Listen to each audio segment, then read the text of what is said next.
En banlieue de Dakar, dans le quartier de Guédiawaye, c'est ici que Mohamed Cissé, guinéen et militant du FNDC, le Front national pour la défense de la Constitution, a trouvé refuge il y a un peu plus d'un an.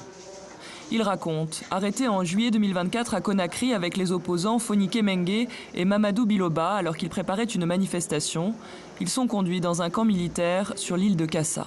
On a subi ici des scènes de torture avec des coups de crosse et de fusil.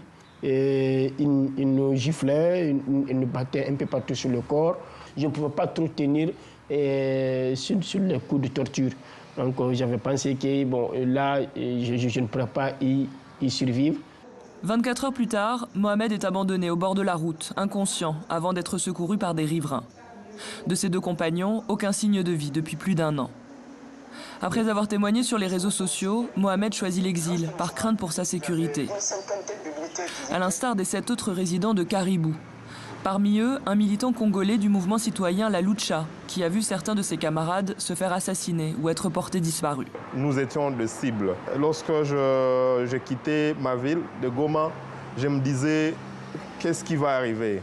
Et aujourd'hui, j'ai déjà rencontré beaucoup d'autres activistes qui sont en train de passer presque la même chose que moi, des moments difficiles. La résidence Caribou, qui signifie bienvenue en Swahili, accueille des militants venus de tout le continent, de Guinée, de RDC ou encore de Mauritanie et du Burkina Faso.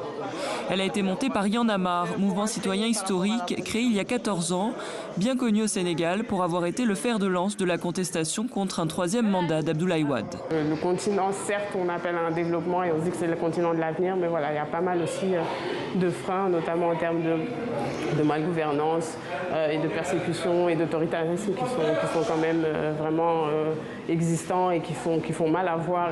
Et c'est dans le sens que voilà, on s'est dit que cet espace avait son importance, de faire finalement du droit à l'exil une force. Mais Caribou n'est pas qu'un simple refuge. Il ambitionne d'être un espace de partage et de réflexion où les militants élaborent des stratégies communes en faveur de la démocratie et de la justice sociale sur le continent. Nous avons beaucoup à apprendre de beaucoup de pays qui ont connu la dictature, qui ont connu les régimes militaires. Nous, le Sénégal. Et certains pays aussi peuvent aussi s'inspirer de la société civile sénégalaise qui est quand même assez forte, notamment sur la démocratie, sur les élections, etc.